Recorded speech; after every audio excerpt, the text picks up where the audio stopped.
E aí, o especial que a gente lança amanhã, inclusive, Te Prego Lá Fora, foi o trailer foi no ar. E aí foi muito engraçado que uma das coisas que a mulher falou, assim, que alguém falou e que gerou polêmica, assim, Jesus está num bordel. Ele está entre putas. E eu falei, mas é que Jesus andava entre putas. Sim. Você deve ter ficado bravo com isso. Jesus andava entre os mais necessitados. Jesus não andava no cidade jardim. Né, entendeu? Jesus andava entre os leprosos, entre os pobres, entre as putas, entre os marginalizados. Então, por acaso, vocês vão assistir amanhã, ele vai lá no puteiro e ele não dorme, ele não faz uma suruba com putas. E poderia até fazer, mas por acaso não faz. Mas as pessoas já ficam muito loucas porque, no fim das contas, elas não acreditam nesse Jesus de verdade, o Jesus do amor e tal. Elas acreditam no que alguém um dia leu e disse para ela. Eu leio a Bíblia, porque para escrever eu leio. E eu comento com pessoas religiosas sobre a Bíblia, ninguém faz a menor ideia do que está escrito na Bíblia. Ninguém lê a Bíblia. E esse o que me dá mais medo. Quem lê a Bíblia é o pastor, é o padre, e ele interpreta do jeito dele e passa para aquela congregação ali, para aquela assembleia dele. Então a pessoa ouviu dizer uma interpretação do que aquele cara que já tem os preconceitos na cabeça dele vai dizer. Porque Jesus, por exemplo, não fala nada, não é contra gay. Em nenhum momento, Jesus não fala nada contra gay. A gente tem Paulo falando, que nem conheceu Jesus, e tem no Velho Testamento que é abominável dormir com pessoas do mesmo sexo, assim como comer crustáceos é abominável. A palavra abominável aparece para dormir com pessoas do mesmo sexo e comer camarão. É abominável. Mas você escolhe achar abominável transar com uma pessoa do mesmo sexo e o camarão não. Fazer a barba não pode, é pecado mortal. Não pode cortar pelos do corpo. Não pode comer porco, não pode comer animal de pata fendida. Mas não, isso esse não me tudo ficou interessa. aceitável. Isso tudo bem, mas gay não. Gay não pode. Tá lá. Em nenhum momento nem Jesus Entendi. fala, porque Jesus não ia perder tempo com isso. Pelo amor de Deus, mas esse Jesus ia perder. O que está acontecendo ali? Não, duas pessoas se amam. Ah, tá ótimo. Então ali eu já cumpri minha função. O que está acontecendo aqui? Não, aqui estão batendo nele. Opa, aqui eu preciso estar. Esse Jesus precisa estar no lugar onde... Agora, imagina esse cara que pregava amor há 2000 anos. Se hoje pregar amor já está difícil, imagina há 2000 anos. Então, esse é um cara que... Aquele famoso ditado, né? Que Jesus é um cara boa gente. O que atrapalha é o fã-clube. E é verdade. Se nem as pessoas que acreditam nele chegaram a uma conclusão, porque tem 40 tipos de igreja diferente numa mesma rua, que acredita num pedaço, que acredita no outro, que aqui não acredita nisso. Aí tem a igreja evangélica, aí tem o testemunho de Jeová, e tem o... Se nem eles estão combinados entre eles, por que aí eles querem mandar na minha vida que nem acredito? Na vida da população brasileira, que cada um acredita num troço. Imagina, a gente tem que lutar pelo Estado laico, e é por isso que eu acho que é importante que a gente faça piadas com religião. E, mais uma vez, não é chutar a santa, não é ir lá no centro de religião de matriz africana e botar fogo, não é impedir uma missa de acontecer, não é ir no espírita lá na frente e não deixar eles fazerem, porque isso é crime. Não se pode fazer isso, não pode vilipendiar a fé alheia, impedir alguém de professar sua fé, isso tudo é crime. Agora, ridicularizar não só pode, como deve. A gente não pode deixar nada ficar sagrado, porque o sagrado para você não é sagrado para mim. Se amanhã eu achar que é sagrado não andar de carro, não é legítimo também? Eu vou falar, gente, eu acho que andar de carro, eu e essas 50 pessoas aqui, a gente acha isso um absurdo, eu quero que vocês parem de andar de carro. Não vou parar de andar de carro porque você achou um absurdo. Mas a pessoa quer que você pare de falar sobre... Não pode falar sobre essa figura porque eu acredito nela. Meu lindo, mas eu não. Eu falo de quem eu quiser. Você acredita, maravilhoso, acredita? Se eu entro na tua igreja e começo a falar, não existe, é uma mentira! Aí é outra história, porque daí eu tô invadindo o teu mundo, tô invadindo teu lugar, tô atrapalhando a tua vida de acontecer. Então não atrapalha a minha de acontecer. Então, eu acho que a gente tem que fazer esse tipo de piada, tem que rir, porque se uma coisa se torna sagrada, ela se torna intocável, ela se torna lei, e ela se torna um monstro. E esse monstro vai engolir a todos nós. A função da comédia é fazer com que esses monstros não cresçam, é rir de tudo e de todos. Como acontece em outros lugares, onde o humor não pode acontecer, Perfeito.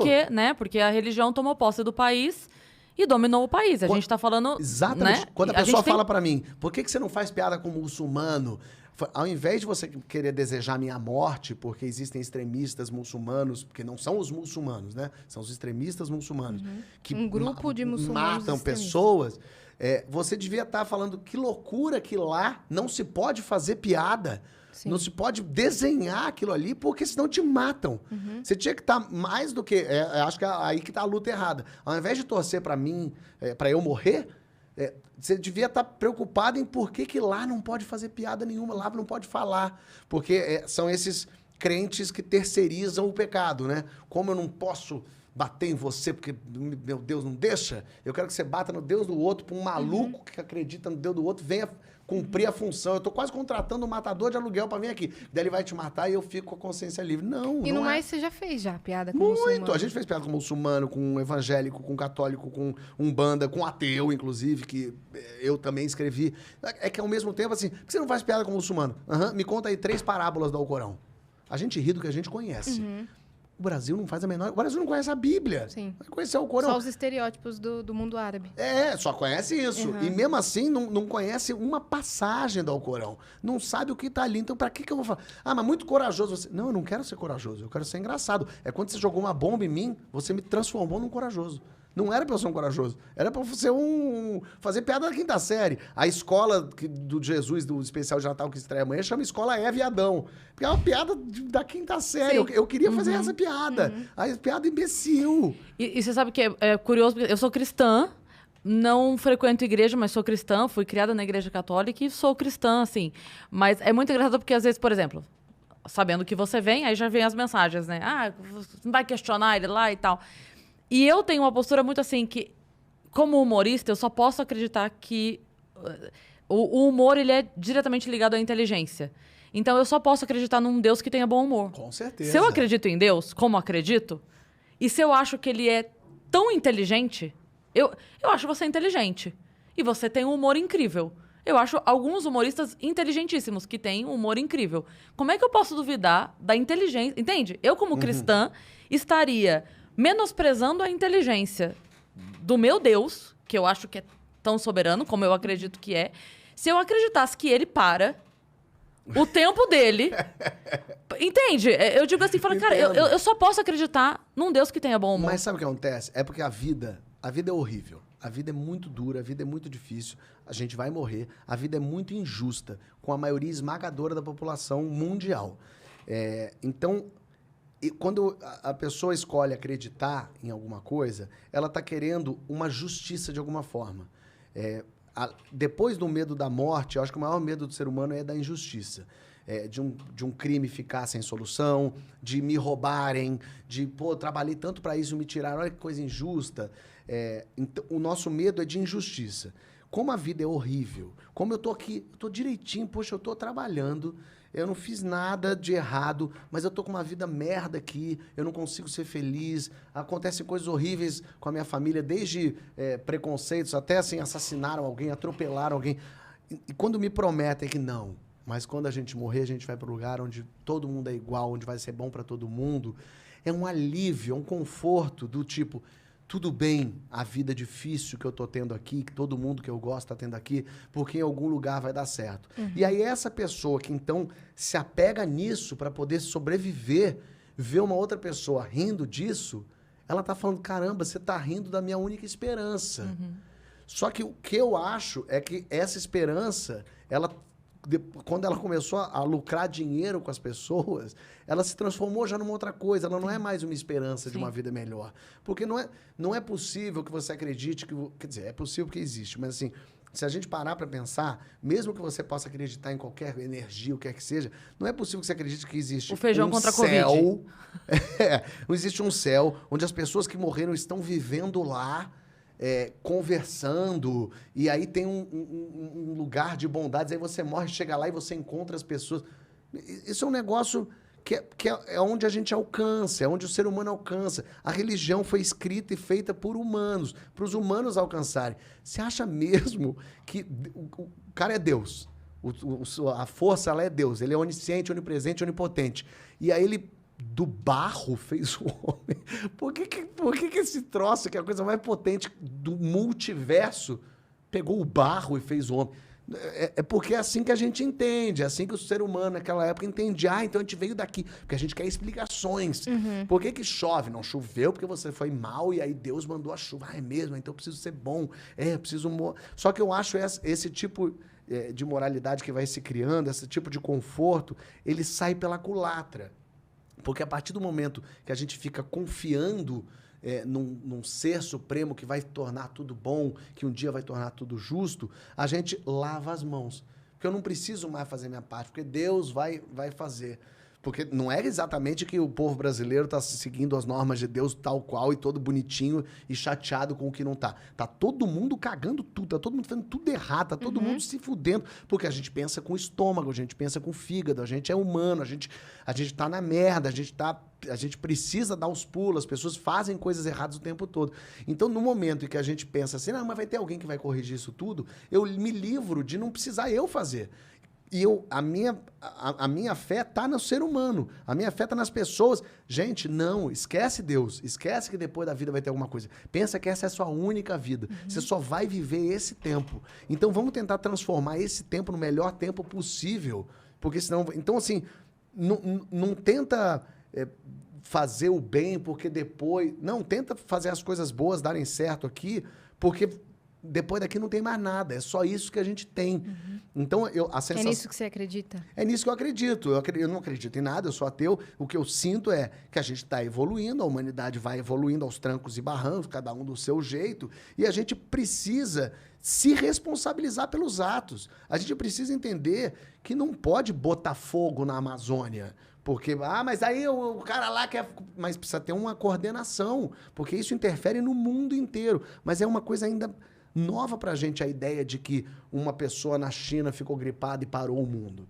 Isso foi um susto que todo mundo tomou. Mas tá tudo interligado. Se a gente for entendendo que não adianta... deixa o chinês que se ferre lá, deixa aquele lá... O norte-coreano é um maluco. Ele joga um míssil no Japão, acabou o mundo. Aí você que está aqui no Brasil discutindo se o banheiro pode entrar homem e mulher. Isso é uma loucura, assim. A gente não percebe... o que está vindo daqui a 20 anos. O impacto e as mudanças que vão acontecer vão ser muito difíceis, principalmente para países subdesenvolvidos. A gente está falando... Enquanto as pessoas discutem se o comunismo vai voltar no Brasil, que é uma loucura, a gente não está falando que a carne vai virar carne de laboratório em 20 anos, com o mesmo sabor, feitas da célula do boi, só que sem... gastar água, sem gastar energia, sem precisar devastar nada, e que o maior produtor de carne do mundo vai poder ser a Suíça, em prédios gigantescos, onde as carnes vão ser todas criadas em laboratório lá. E o Brasil, que 30% do PIB é agropecuária, vai se fuder. Mas isso é agora, isso é daqui a pouco. E a gente tá no... Mas esse banheiro é para menino ou para menina? Minha gente, daqui 30 anos, 40% dos empregos não vão mais existir. Claro que vão surgir outros, mas a gente não tá fazendo com que a mão de obra se qualifique para elas conseguirem assumir outra coisa. O primeiro emprego de muita gente vender na lanchonete, ser chapeiro, trabalhar em loja.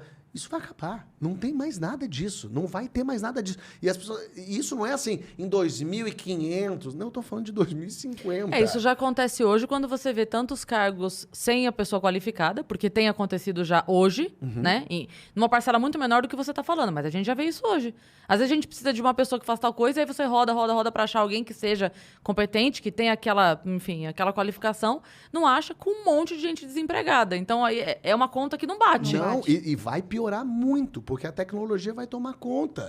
Não, é isso. E ao mesmo tempo, em países como o Brasil, quando a gente fala... Eu lembro, nem sei como é que tá aqui, faz tempo que eu não ando de ônibus em São Paulo, mas havia cobradores. E teve um momento em que, acho que foi até o Dória que falou, quando ele foi prefeito a primeira vez, que ele falou, vou acabar com os cobradores. Houve um protesto generalizado. E, obviamente, não faz o menor sentido ter cobrador em ônibus mais em 2021. Mas claro que faz. Você vai desempregar 50 mil pessoas, sei lá. Essas pessoas não têm para onde ir. E aí? O que faz com essas pessoas? Só que a evolução tecnológica, ela é uma pedra rolando a ribanceira. Você consegue segurar um pouco. É tipo aquele papo de que, lembra que o controle remoto demorou a chegar no Brasil? Tinha um papo que a Globo não tinha deixado ter controle remoto para ninguém mudar de canal. Mas chega uma hora que não dá para impedir mais. Não vai ter mais motorista. Não vai ter mais motorista. Imagina, se não vai ter mais motorista, não tem mais acidente. Não tem mais mecânico, o mecânico não vai precisar de tanto, não vai precisar mais de ter guarda de trânsito. Sim. Não vai precisar... Tudo vai mudar. Entregador de comida, não vai ter mais. Não vai ter mais posto de gasolina, porque vai ser só energia elétrica, então você não vai precisar mais ter os frentistas, vai ter as pessoas ali. E para onde vai essa gente? E a gente está falando desses trabalhos, seriam, sei lá, uns trabalhos, uma mão de obra mais popular, mas nos Estados Unidos a máquina já está substituindo advogado. Porque lá, como é jurisprudência, Sim. então você bota a máquina para pesquisar casos em que comediante falou de religião. A máquina, em 1 hora, consegue o que o cara fica 3 dias para achar. Sim. A máquina já está substituindo advogado. E vai fazer o que com as pessoas? Já teve um experimento de uma coisa artística, que eles botaram um público para decidir qual é a melhor música. Eles botaram uma música de Mozart, uma música composta por uma pessoa agora e uma música composta pela máquina. Todo mundo elegeu a música composta pela máquina como a música mais bonita. A máquina compôs uma música. Porque ela tem acesso infinito a todas as músicas já feitas na história da humanidade. O que funciona. O que funciona, o que não funciona, o que é o xadrez, único. né? É você jogar o xadrez contra a máquina. A máquina já está fazendo música, aquela minha tecnologia gente. que replica a voz da pessoa exatamente? Perfeito, também tem isso, que dubladores, medo. cara. Quem trabalha com voz. Você pode pegar o Marlon Brando, ele vai fazer filmes. Sim. Porque você vai pegar o Marlon Brando e botar, não precisa mais do Fábio. O Marlon Brando é ótima comparação. Mas você não precisa mais do Jack Nicholson. Cuidado. Jack Nicholson pra fazer o filme dele. Porque você vai ter o Marlon Brando. E aí daqui a pouco você já não precisa mais do Brad Pitt pra fazer. Porque você já tem o Jack Nicholson fazendo, a gente fez um filme todo com ele. E aí eu digo tudo isso pra dizer que a gente tá ainda num país que a gente tá discutindo se o banheiro do McDonald's pode entrar homem e depois entrar uma mulher. Quer dizer, a gente está perdendo o nosso valioso tempo de discussão e de debate para falar sobre esse tipo de coisa que é assim... mas é a Pablo ou o Pablo? Minha gente, é a Pablo ou o Pablo? Eu quero saber se a sua família não vai ter como se alimentar. A gente tem que falar de outras questões. A gente tem que preparar o país para o que está vindo e para o que se transformou. Pelo que as pessoas não têm mais emprego, as pessoas não têm mais comida, elas estão comendo no lixo. O país volta para o mapa da fome. E as pessoas estão debatendo. Eu acho muito louco isso, assim. Como a narrativa, essa narrativa passa à frente. Como suprime assuntos tão mais importantes e tão mais urgentes. E aí a gente não discute. Não discute e fica discutindo isso. Se a pessoa... não... É tão louco, né? A gente perdeu o nosso tempo para falar do passaporte da vacina, ao invés da gente já estar se preocupando com tem vacina para todo mundo? Não, mas não pode ter o passaporte. Meu Deus do céu. Parece, assim, é você parar tudo que você está fazendo porque seu filho quebrou um copo d'água na cozinha, sabe? Você, cara, deixa eu ir lá, não pode pegar o copo d'água. Você parou, você estava aqui resolvendo questões. Não, você saiu do seu trabalho. Isso, foi para casa, chegou em casa, pegou o seu filho, tirou, porque tem caco de vidro no chão, aí pode cortar e tal por causa disso. É disso que está acontecendo agora. Então, é isso que dá um nervoso, assim.